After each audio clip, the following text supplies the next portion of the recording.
complimented Timberlake's new song Selfish and apologized for some of the things I wrote about in my book in an Instagram post on Monday. Britney Spears' praise for Justin Timberlake's new music was sincere.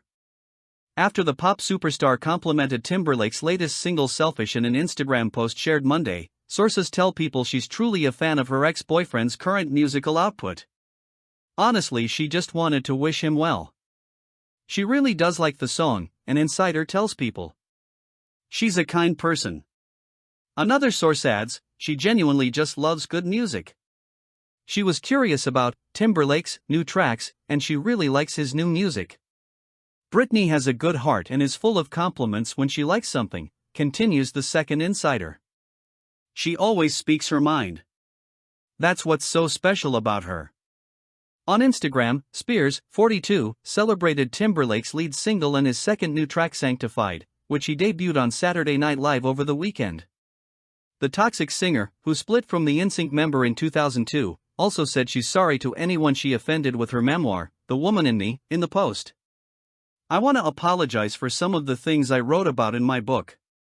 If I offended any of the people I genuinely care about, I am deeply sorry. She wrote alongside a clip of Timberlake, 42, performing a medley of his hits with The Roots on Thursday's episode of The Tonight Show starring Jimmy Fallon. Spears continued, I also wanted to say I am in love with Justin Timberlake's new song Selfish. Rose, it is so good, and how come every time I see Justin and Jimmy together I laugh so hard? P.S. Sanctified is wow, starstruck too.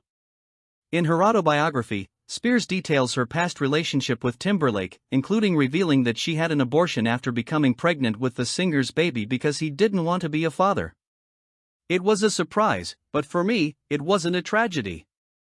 I love Justin so much. I always expected us to have a family together one day.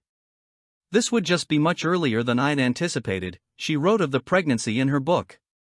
But Justin definitely wasn't happy about the pregnancy. He said we weren't ready to have a baby in our lives, that we were way too young. If it had been left up to me alone, I never would have done it. And yet Justin was so sure that he didn't want to be a father, she added. She also wrote of her experience undergoing the abortion. To this day, it's one of the most agonizing things I have ever experienced in my life. Spears' Instagram post comes after her 2011 track Selfish overtook Timberlake's song of the same name on iTunes following a push from her fans to support the 13-year-old track. The song reached the #1 spot on the iTunes charts on Friday, while Timberlake's single, which was released Thursday, sat at number 3 as Selfish by Britney Spears trended on X, formerly Twitter. Timberlake's Selfish and Sanctified feature on the father of two's upcoming album, Everything I Thought It Was, which he will release on March 15.